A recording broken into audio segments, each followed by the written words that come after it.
Kita panggil sidang media ini untuk beri respon mengenai kenyataan terbuka Naib Chancellor UiTM Datuk Sahul Hamid Tan Sri Datuk Dr. Sahul Hamid mengenai sokongan terbuka UiTM terhadap UMNO dan Barisan Nasional seperti yang dinyatakan di dalam artikel yang ditulis oleh Zulkifli Jalil dalam Utusan Malaysia pada tempoh hari 20 hari bulan Jun.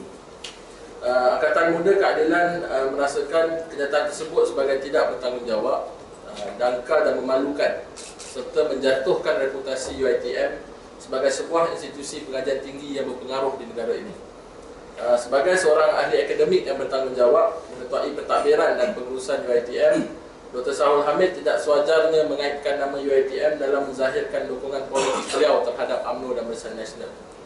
UiTM sebagai sebuah institusi pengajian tinggi seharusnya dilihat berwibawa dan tidak memihak kepada mana-mana parti politik. Saya sendiri merupakan alumni UiTM. Saya merupakan graduan Fakulti Perubatan UiTM. Dan saya tahu apa yang berlaku di dalam UiTM. Sepanjang tempoh pengajian saya di sana dan sebelum itu pun, mengenali sikap Datuk Sahul sendiri, saya tidak terkejut bila dia keluar kenyataan sebegini. Kalau ditakdirkan hari itu Pakatan Rakyat menang, dia sendiri akan keluar kenyataan menyokong Pakatan Rakyat. Saya tidak terkejut. Tetapi yang kita nak, komitmen daripada beliau sebagai Naib Chancellor adalah angkat martabat UiTM sebagai sebuah pusat intelektual, sebagai pusat akademik. Kenapa bila kita minta penganjuran forum atau public debate atau public lecture dan telah dibawa ke dalam UiTM tidak dibenarkan? Kenapa kebebasan akademik di dalam UiTM itu tidak diangkat? Itu yang kita minta. Kerana kita dapat laporan, saya sendiri mendapat laporan daripada dalam UiTM sendiri, sebagai contoh, kelas-kelas pengajian ditangguhkan semata-mata untuk mendengar kuliah daripada orang-orang politik yang berunsur politik. Sebagai contoh, kelas dibatalkan dan dibawa semua ahli fakulti termasuk pelajar dan juga pensyarah masuk ke dewan kuliah mendengar, sebagai contoh, kononnya kajian mengenai sikap dan perangai Datuk Seri Anwar Ibrahim. Adakah ini satu research yang intelektual? Sedangkan kita tahu ahli akademik yang kononnya membuat kajian itu sebenarnya bukanlah research, ia hanyalah temu ramah terhadap 28 lebih orang individu. Hanya temu ramah diangkat sebagai satu public lecture di dalam sebuah universiti yang dikatakan bertaraf dunia.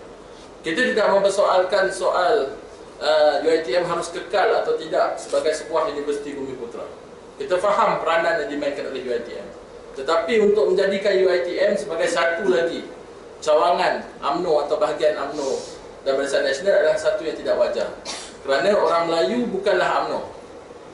Orang Melayu adalah orang Melayu. Orang Melayu itu orang Bugis, orang Jawa. Bukannya semuanya orang UMNO.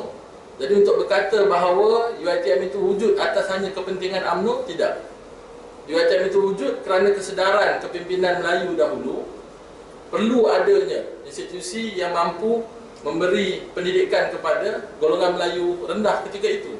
Dan UiTM hari ini perlu keluar daripada kepompong itu dan bersaing dengan semua universiti seluruh dunia, terutamanya, dan letakkan diri mereka dalam ranking. Di mana UiTM dalam ranking dunia sekarang? Sedangkan dana yang diberikan oleh kerajaan adalah cukup besar untuk UiTM. Tetapi di manakah ranking kita sekarang? Dan saya ketika kempen pilihan raya baru-baru ini, saya secara peribadi merasai bagaimana pelajar-pelajar UiTM dihantar ke kawasan-kawasan terutamanya di Matampau dan Seberang Jaya untuk berkempen bagi pihak UMNO dan Barisan Nasional. Dan kita ada bukti. Jadi saya minta kepada Datuk Sahul untuk stay sebagai seorang Naib Chancellor yang tidak partisan. Apa dia nak buat di luar bidang tugasnya tidak mengapa. Tetapi sebagai Naib Chancellor, dia harus menggunakan UiTM ini sebagai tempat untuk anak-anak Melayu pergi belajar, menuntut ilmu semaksimum mungkin dengan cara memberikan kebebasan akademik di UiTM. Tidak guna kita bercakap soal political partisan di dalam universiti tetapi prinsip-prinsip asas academic freedom ini tidak diberikan di dalam sebuah universiti seperti UiTM. Jadi sebab itu saya menggesa Tan Sri Dr. Sahul Hamid supaya bersikap profesional dan berhenti menyalahgunakan nama UiTM dalam memenuhi kepentingan politik UMNO dan Barisan Nasional. Beliau sewajarnya menumpukan usaha dan komitmen dalam membangunkan kapasiti intelektual pelajar-pelajar UiTM serta menambah baik mutu dan pencapaian UiTM supaya mampu bersaing secara lebih kompetitif di peringkat global, insyaAllah.